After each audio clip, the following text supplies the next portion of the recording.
In case of an apocalypse, these 15 buildings are the safest places you could ever find.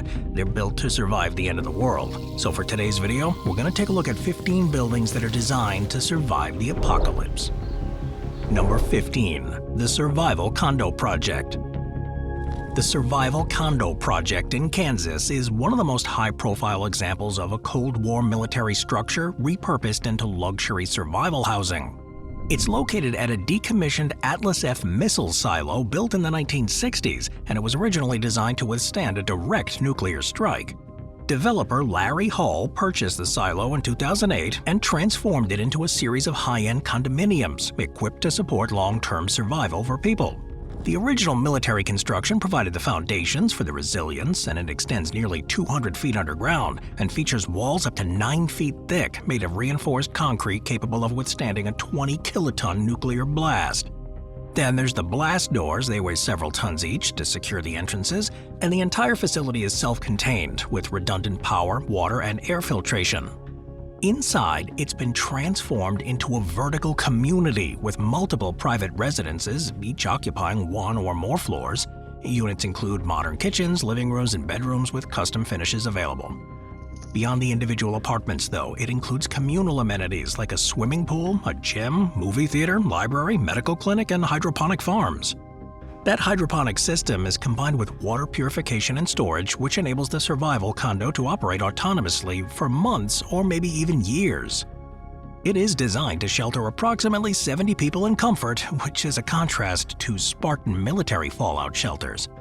The project shows a shift in modern preparedness culture. It blends extreme resilience with luxury. It caters to high net worth individuals, of course, seeking protection from existential threats without sacrificing lifestyle.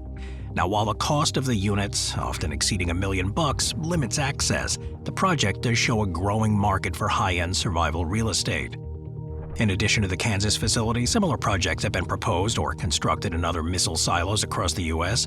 It shows how Cold War infrastructure that was once dedicated to nuclear deterrence can be repurposed and adapted to serve a new purpose. By combining proven military engineering with modern comfort, it's one of the most apocalypse-ready residential developments in the world. Number 14. Fort Jefferson. Fort Jefferson, located on Garden Key in the Dry Tortugas National Park, about 70 miles west of Key West, Florida, it's one of the largest masonry forts ever constructed in the U.S. Built in the mid-19th century as part of the U.S. coastal defense system, its remote island location and massive structure make it uniquely resilient. Construction began in 1846. It was driven by the strategic importance of the Dry Tortugas Islands. Now, these islands sit at a crucial maritime crossroads in the Gulf of Mexico, or the Gulf of America, controlling access to the Straits of Florida. A major shipping route, by the way, to and from the Mississippi River and the eastern seaboard. The scale of the project was amazing. Built from over 16 million bricks transported by ship, Fort Jefferson covers 16 acres, making it the largest brick masonry structure in the Americas. The six-sided design features thick walls up to 8 feet thick in some places and 3 tiers of gun placements, originally intended to mount more than 400 cannons. The construction took decades, and technically it was never fully completed, but even in the unfinished state it represented an imposing defensive position. The fort included living quarters, a hospital, storage facilities, which all allowed it to function independently for extended periods. That was a critical consideration for survival in wartime or isolation. During the Civil War, Fort Jefferson served as a Union military prison, most famously holding Dr. Samuel Mudd, who was convicted of conspiring in the assassination of President Abraham Lincoln. Its remote location and the shark-infested waters made escape nearly impossible. Although the fort never saw direct combat, the durability of it has ensured its survival through hurricanes, tropical storms, and more than a century of abandonment. Today, though, it stands largely intact, despite the saltwater exposure and the challenges of maintaining such a massive structure. The U.S. National Park Service manages it as part of the Dry Tortugas National Park, preserving it as a historical site and an example of 19th century military engineering. While no longer used militarily, its enduring presence shows how strategic siting and robust construction, of course, can produce structures capable of surviving far beyond their intended lifespans. Number 13. Underground Desert House. Beneath the suburban streets of Las Vegas is one of the most unusual Cold War residences, an underground luxury home designed to survive nuclear war while providing all the comforts of above-ground living. Constructed in 1978 by businessman Jerry Henderson, the house was part of a broader movement during the late Cold War when fears of a nuclear conflict inspired private citizens to invest in fully self-contained shelters.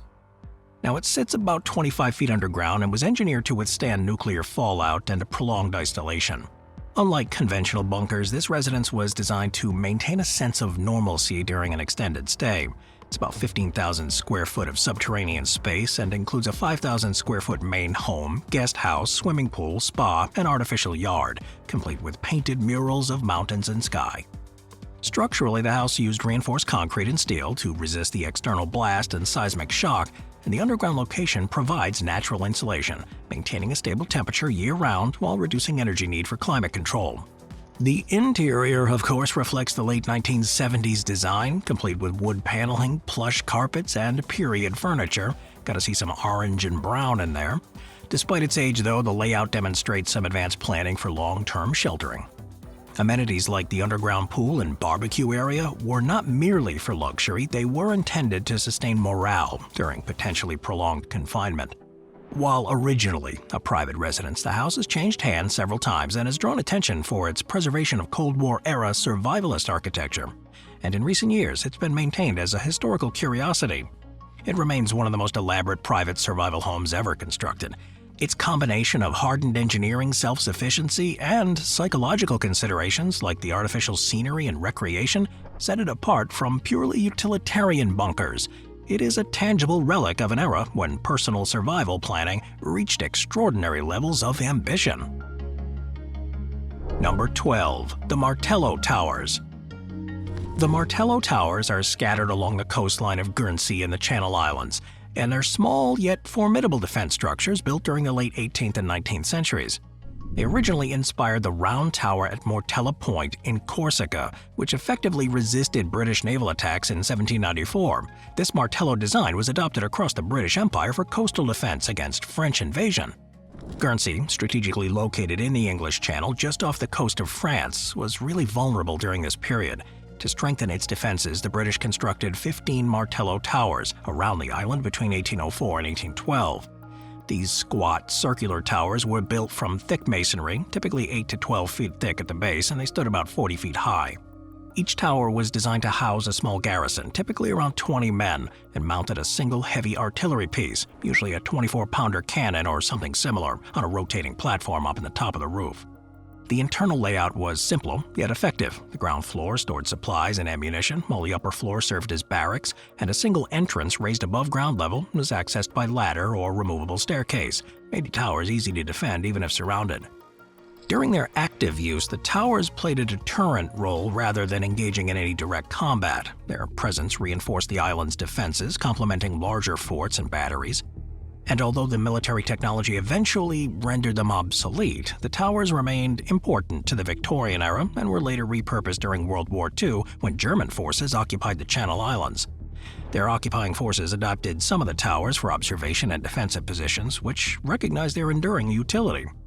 Their thick stone walls offered protection from bombardment, and their isolated coastal location makes them inherently secure from any large-scale assaults. But while lacking modern amenities, their compact and easily defensible structure makes them adaptable too. Several Martell Towers in Guernsey have been preserved and restored, serving in museums or heritage sites, and they are a reminder of how modestly scaled but intelligently designed fortifications can remain viable across centuries. In an apocalyptic context, though, their low-tech but robust construction, combined with strategic placement, could provide shelter and security long after modern infrastructure has failed. Number 11. Mount Pony. Mount Pony is also known as the Culpeper Switch. It's a Cold War-era underground facility in Culpeper, Virginia. Constructed in 1969 by U.S. Federal Reserve and the Treasury Department, its primary mission was continuity of government. Unlike other bunkers focused on sheltering military or political leadership, Mount Pony's role was to safeguard the nation's monetary system and ensure economic function could resume after a catastrophic event. It was specifically engineered to withstand a nuclear strike and continue operating in complete isolation for extended time. At its peak, it housed $1 billion in U.S. currency stored in shrink-wrap bundles, ready to replace potentially contaminated cash in circulation following a nuclear exchange. This emergency stockpile was an unprecedented step to prepare for a scenario where radioactive fallout could make paper money unsafe for use. While Mount Pony included self-contained infrastructure capable of supporting hundreds of staff, the complex had living quarters, a cafeteria, secure vaults, and its own water and power supplies. The site did also serve as a communications hub, with powerful transmitters designed to re-establish links with the U.S. financial network after a disaster. But although its exact details remain classified, Mount Pony's existence was eventually declassified in the 1990s following the end of the Cold War. The currency stockpile, estimated at over $4 billion, was gradually removed and destroyed as new policies and technologies made the concept of physical emergency cash less relevant. After decommissioning it, the facility underwent a significant transformation. In 2008, Mount Pony reopened as the Library of Congress's National Audio-Visual Conservation Center. The secure, climate-controlled underground spaces that once stored the cash and housed Federal Reserve personnel were repurposed to preserve millions of film, television, and audio recordings. This adaptive reuse maintains the structure's resilience. The thick walls, consistent underground temperature, and secure location are ideal for archival preservation. But Mount Pony's design reflects a unique Cold War mindset, preparing not only for survival, but for the rapid re-establishment of economic order after nuclear war. Its conversion into a cultural preservation facility shows how hardened bunkers like this can transition from military to civilian uses, while also retaining their original protective capability. Number 10. The Norsk Hydro Facility at Vemork. The Norsk Hydro Facility at Vemork in Norway was historically significant for its role in heavy water production during World War II and later adaptation into fortified Cold War infrastructure. Originally was built in the 1920s as a hydroelectric power plant, Vemork gained notoriety during the 1940s as the site of Nazi Germany's heavy water program. Allied forces famously sabotaged the plant in 1943 to prevent the Axis from acquiring sufficient heavy water for atomic weapons. After the war, the facility was repurposed and expanded by Norsk Hydro to continue the hydroelectric operations. During the Cold War, the value of Vemork's infrastructure and the mountainous location led to the construction of bunkers and fortified sections designed to protect energy assets.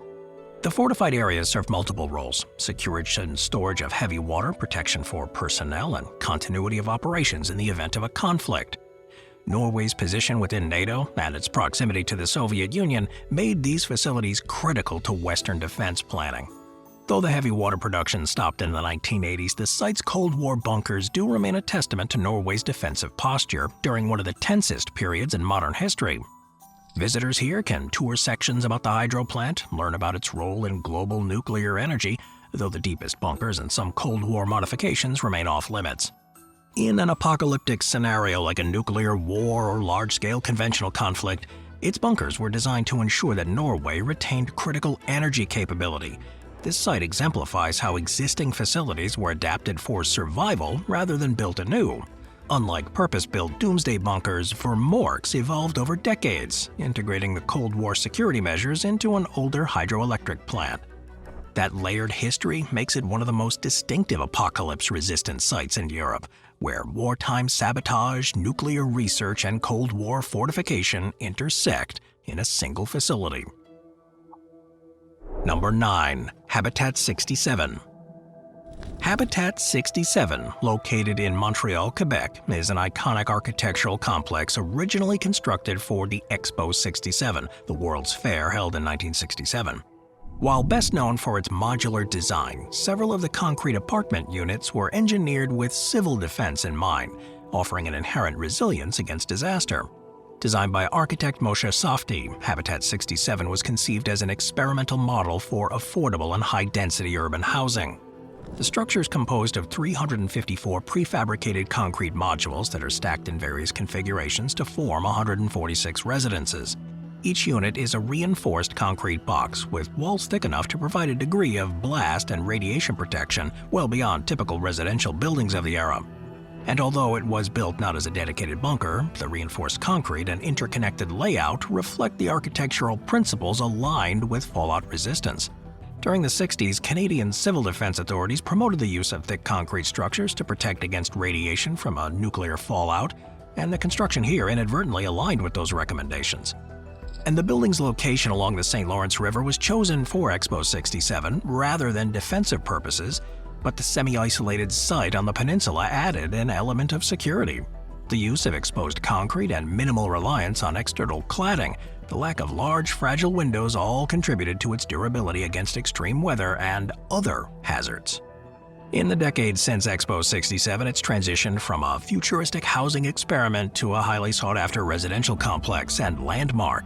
Its potential role as a fallout-ready housing solution remains largely historical, though, and secondary to its design significance.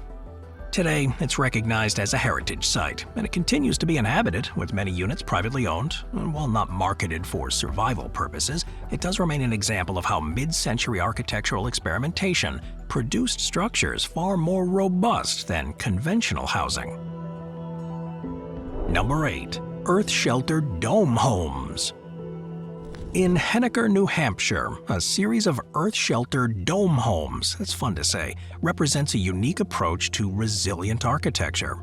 Built into hillsides and topped with soil and vegetation, these dome homes were designed to maximize energy efficiency and provide natural protection from hazards, including extreme weather and potential nuclear fallout, a concern during their initial development in the 1970s.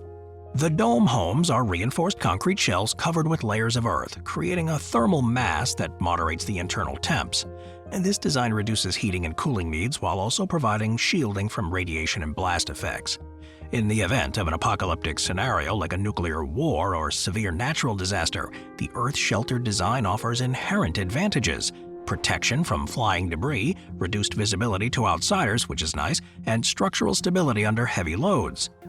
Architecturally, the domes follow geodesic or monolithic principles, which minimize material use while maximizing their strength. This rounded shape distributes stress evenly, allowing the structure to withstand external pressures. The Henniker homes were part of a broader back to the land and alternative architecture movement in New England during the energy crisis and Cold War tensions of the late 20th. While many were built by private individuals or small cooperatives, they reflected a trend toward self-sufficiency. Features like rainwater collection, wood stoves, and independent septic systems enable long-term off-grid living. That's a critical factor in apocalyptic planning. By using the soil as insulation and protection, they achieved an extremely low energy footprint, and they blend seamlessly into the surrounding landscape, making them inconspicuous and secure. In modern contexts, they have regained popularity among those seeking climate-resilient housing solutions, as their low environmental impact and the ability to endure severe conditions align with sustainability goals.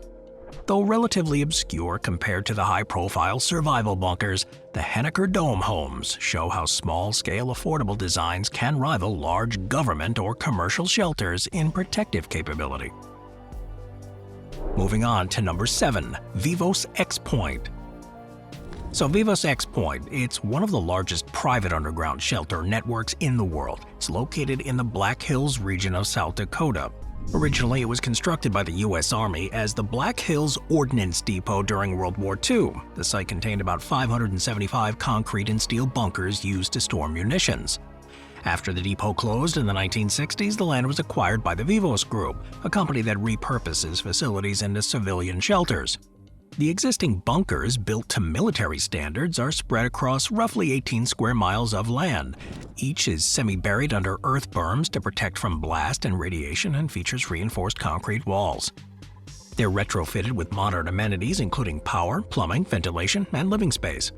Vivos markets the complex as a quote-unquote shared survival community where individuals or families can purchase or lease individual bunkers and then outfit them according to personal needs. The company provides infrastructure like roads, water wells, and security measures, but residents are responsible for customizing the interiors. The appeal lies in the scale and remote location. The Black Hills region is a geographically stable, far from any major urban centers and outside likely nuclear target zones. The climate and low population reduce potential risks during a crisis. From a technical standpoint, though, each bunker has a blast-resistant steel door, ventilation shafts with filtration systems, and the capacity for off-grid power gen through solar or diesel options. Many of them have been upgraded with water storage, septic systems, and insulated interiors suitable for year-round habitation. Although not originally designed for luxury, some conversions include modern comforts like kitchens, bathrooms, and small living areas. This is not a government facility, and it does not operate as a traditional emergency bunker with centralized supplies. Instead, it functions as a cooperative model where individuals purchase security and autonomy. The facility's private nature has generated interest and criticism. Supporters view it as a realistic way to repurpose infrastructure for modern needs, while the detractors argue that these survivalist projects highlight inequalities in who can afford protection. Now, regardless of the debate, Vivos Xpoint represents one of the most comprehensive attempts to create a civilian-ready, apocalypse-resisting community. Number 6. The Pion White Mountain Data Center. The White Mountain Data Center is a former Cold War-era nuclear bunker about 30 meters underground in Stockholm, Sweden. Originally, it was built in the 1940s and expanded during the 1960s, and it was designed to withstand a direct nuclear strike. In 2008, it was converted into a high-security data center by the Swedish internet service provider Bahnhof, blending its military construction with modern digital infrastructure. Its underground position shields it from electromagnetic pulses, blasts, and other catastrophic events, while redundant power and cooling systems ensure uninterrupted operation. The data center is designed to remain operationally independent for extended periods, supported by diesel generators, multiple power feeds, and secure fiber connections. Now, while maintaining its security features like a 40-centimeter thick entrance door and blast-resistant corridors, it also incorporates a futuristic aesthetic with illuminated rock walls, indoor greenhouses, and even a freshwater fish tank. These elements were added to create a less oppressive working environment for the staff, while emphasizing the contrast between hardened construction and modern design. Bahnhof gained international attention in 2010 when it hosted WikiLeaks servers during the release of classified U.S. documents showing the facility's reputation for both security and legal protections under Swedish jurisdiction. From a technical standpoint, it's built with multiple redundant systems to ensure uptime. The diesel generators can run for weeks if external power is cut, and its sealed environment can be isolated if needed, protecting against both physical and biological threats. Its Cold War heritage is still visible, the original blast tunnels and steel doors that are still in place. The location was chosen during the era specifically for its strategic value. It's centrally located yet deeply buried in granite. Today, though, while the threat model has shifted from nuclear war to cyber resilience, the same hardened infrastructure will continue to provide protection. Pion's conversion from a military bunker to a data center shows just how Cold War facilities have been repurposed for modern threats. It represents a form of apocalypse readiness. It's tailored to safeguard information rather than people, and its combination of history, engineering, and operational secrecy make it one of the most unique apocalypse-resistant facilities. Number 5. Pigeon Island. Pigeon Island, located off the northern coast of St. Lucia in the Caribbean, is home to a series of fortifications that have endured centuries of conflict. Originally a small islet separated from the mainland, it was joined to St. Lucia by a causeway in the 1970s, but it retains its isolation. The military history and stone construction have left behind structures well suited for survival in catastrophic conditions. The fortifications here on the island date back to the 18th century when the British established a naval base during their ongoing conflicts with the French. Fort Rodney, the most prominent of these defenses, was built on top the island's highest point to serve as an observation post. From this vantage point, the British could monitor the shipping lanes and detect any French movements around Martinique, just 25 miles to the north. Now, it's all constructed from local stone. The walls and adjacent batteries were designed to withstand naval bombardment and tropical storms. These thick walls, vaulted storage rooms, and underground cisterns allowed the garrison to endure sieges and extended isolation. During the height of its use, the fort complex included barracks, powder magazines, signal stations, and kitchens, supporting a self-contained military community. Even after the decline of its military importance in the 19th century, the island's buildings retained their durability and continued to serve as shelters. In modern times, though, Pigeon Island's been preserved as a national park and historic site. Visitors can come explore the remnants of Fort Rodney and the other batteries, climb the lookout points, and see firsthand how the natural and built environments combine to form a defensive stronghold. The fortifications are centuries old, but their location and construction still make them formidable against natural hazards like tropical storms, of course, which frequently impact the Caribbean. In the context of survival, though, its advantages are significant. The high elevation provides security against storm surges, and the causeway can be closed off to isolate it from the mainland if necessary. But while no longer actively used for defense, the fort complex shows how pre-industrial architecture can remain relevant in an age of modern disaster, offering a naturally fortified refuge in one of the world's most hurricane-prone regions. Number 4. Fort Bayard. Fort Bayard is one of the most ambitious maritime fortifications ever constructed by France. It's located in the Bay of Biscay. This oval-shaped stone sea fort rises out of the ocean on a sandbank known as the Long de Bayard. Today, it's world-famous for its use as a setting of the long-running television game show Fort Bayard.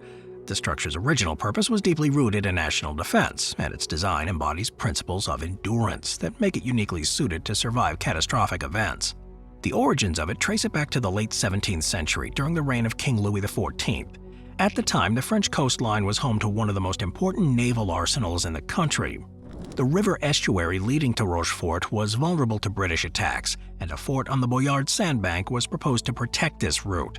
However, engineers of the era, including Sébastien de Vauban, France's foremost military architect, concluded that the construction on such shifting sand was impossible. The plan was shelved for more than a century. By the early 19th century, advancements in engineering and renewed threats from Britain revived the project. Napoleon Bonaparte ordered the construction of Fort Bayard in 1801 to strengthen the coastal defenses. The goal was to create a fort armed with heavy artillery capable of controlling the sea passage between the islands and preventing enemy ships from bombarding landing troops. The sandbank on which it stands is fully exposed at low tide but completely submerged at high tide, and engineers devised a method to create a massive stone platform as a foundation. The fort itself begun in 1804. The elongated oval measured about 68 meters long and 31 meters wide, and the walls rise up to 20 meters above the sea. Despite the massive effort, though, the changing military technology overtook the fort before it was finished.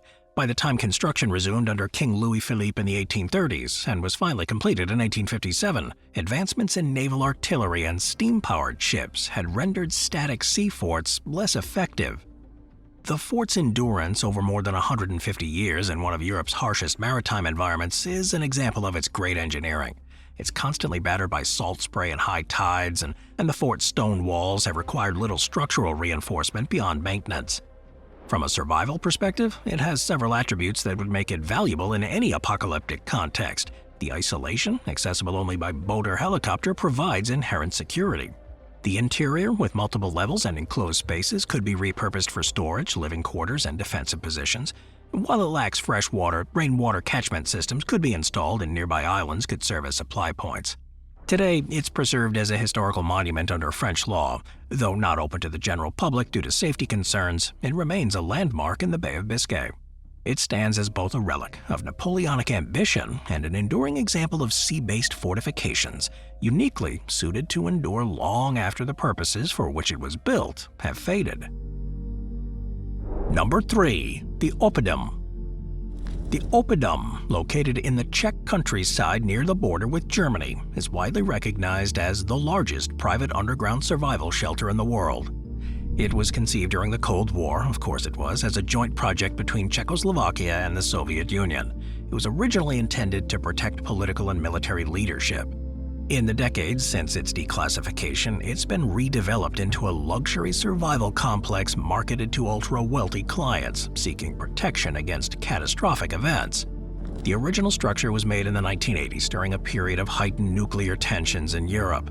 The site was selected for its stable terrain and its proximity to major transportation corridors. It's built deep underground. It was designed to withstand the shock waves and radiation from a nuclear blast. Concrete reinforced walls several meters thick and blast-proof doors provided security.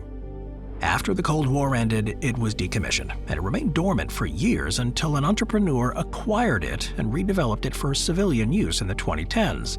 Renamed the Opedom, the project transformed this military complex into an ultra-secure private residence while maintaining, and in some cases enhancing, its original protective features. The facility features its own power generation systems, water purification and air filtration. Food stores and hydroponic gardens provide the means for long-term sustenance, while medical facilities and secure communications ensure the occupants can survive in total isolation. The interior is designed to resemble luxury residence rather than a military installation. Private apartments, spacious bedrooms, gourmet kitchens and entertainment areas. A subterranean swimming pool, spa, and cinema offer some recreation during prolonged stays. Designers intentionally incorporated high ceilings, simulated natural lighting, and even artificial window systems to reduce the sense of confinement and mitigate something known as bunker fatigue, a common issue in long-term shelter scenarios. The Opedom is marketed to an elite clientele, with ownership or long-term leases reportedly priced in the tens of millions of dollars. While specifics about current occupants remain confidential, promotional material shows bespoke customization. That model reflects a broader trend among the ultra-wealthy individuals investigating private, resilient infrastructure. That's a phenomenon often referred to as doomsday luxury. Critics of these facilities argue they highlight growing inequalities in disaster preparedness, with resource concentrated in private shelters rather than public resilience measures.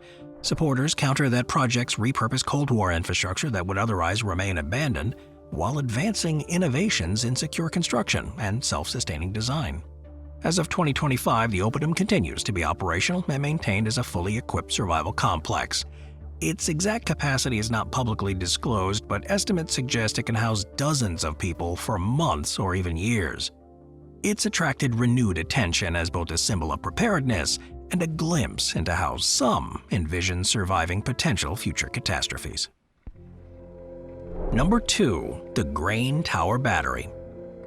The Grain Tower Battery, located at the mouth of River Medway, where it meets the Thames estuary in Kent, England, is one of Britain's most unusual fortifications. It's built on a tidal sandbank and accessible only at low tide or by boat. The history spans over 150 years. It involves military needs, from the 19th century defense against French invasion to adaptation during both world wars. Today, it's a monument of enduring military technology.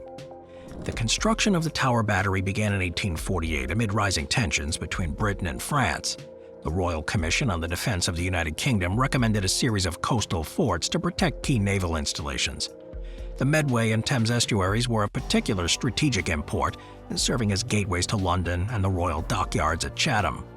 A fort at Grain Spit, the tidal sandbank where the Medway meets the Thames, would allow crossfire with existing defenses at Sheerness, creating a deadly barrier to any hostile ships.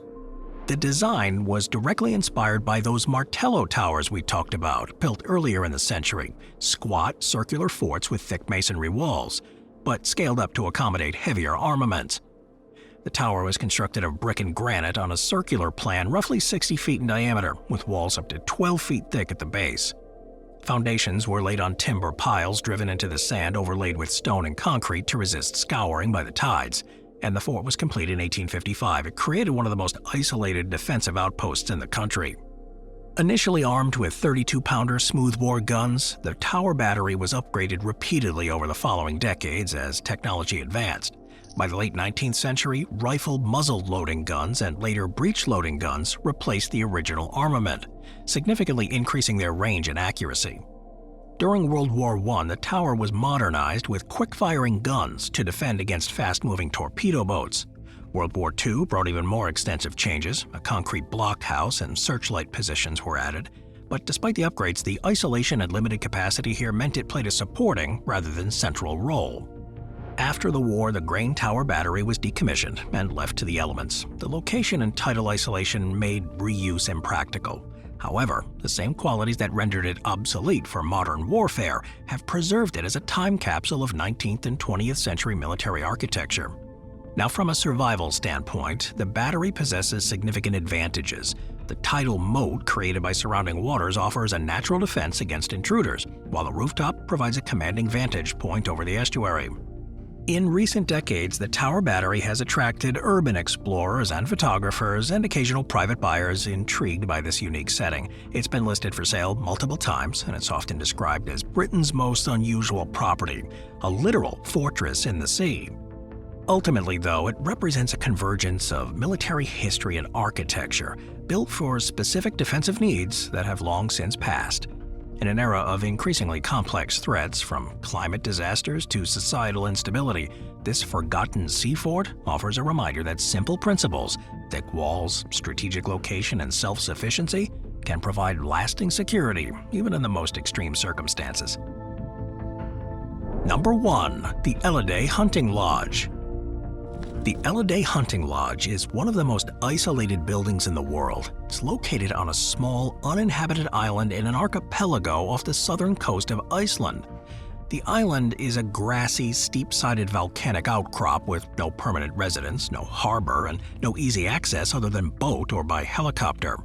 That single white house perched on the plateau has captured global attention for that seclusion, leading to frequent myths and misconceptions about its purpose and origins. Contrary to rumors that it's a survivalist bunker, secretive retreat, or even a celebrity hideaway, the building is in fact a hunting lodge owned by a hunting association. The lodge was built in the 1950s for use by a small group of local hunters who travel to the island seasonally to hunt puffins, which nest in large numbers on the cliffs. Despite its simple purpose, the building's location and construction give it qualities well suited for survival in catastrophic scenarios. The lodge is a basic but sturdy structure designed to endure the North Atlantic climate. It's built of wood and insulated for cold conditions, and it sits on top the only relatively flat section of the island, away from wave impact zones. While it lacks electricity and running water, the building contains bunks, a basic kitchen, and storage areas. Fresh water is collected from rain or brought in by visitors, and supplies are stocked during hunting trips. Now, Eleay has occasionally been mistaken for Bjork's private island due to online misinformation, though that claim has been repeatedly debunked. In reality, the island is the lodge and managed communally by members. Access, of course, requires permission and planning as long as the journey's done by boat or helicopter, which can be hazardous, particularly during Iceland's frequent storms. In a hypothetical apocalyptic scenario, that remoteness combined with the abundance of seabirds and fish would allow for a basic but sustainable refuge, albeit one requiring exceptional self-sufficiency. The enduring interest in this place lies not only in that stark beauty, but in the way that it shows how isolation itself can function as a form of protection.